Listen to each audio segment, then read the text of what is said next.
বিদেশ যে দেহ গা বিদেশ মানে তারা শুক্রবার দিন হইলেও বয়ে থাকে না তাকে হিসাব আলাদা, তার বেশি ভালো দেখে তারা দূরে। আমি যদি মানে জীবনে বিদেশ যাইতেই দিব না। কইছি তো।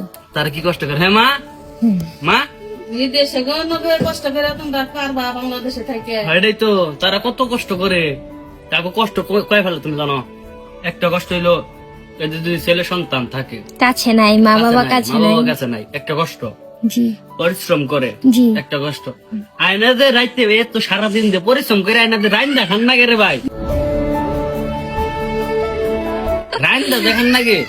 আমার মনে হয় সকল দুনিয়ার কষ্টের মধ্যে এটা সব থেকে বড় কষ্ট। দেখা নাকি কাপড় চোপড় ধোয়া। হ্যাঁ কাপড় চোপড় ধর নাকি রাইন দেখান নাকি, তাহলে বুঝো যে একটা প্রবাসী কত কষ্ট করে। আর বাংলাদেশে থাকি তোমাকে নিয়ে পোলাগো নিয়ে যতটুকু পারি সারাদিন কাম কাজ করি, রাইতে সুন্দরভাবে বেঁচে আনি।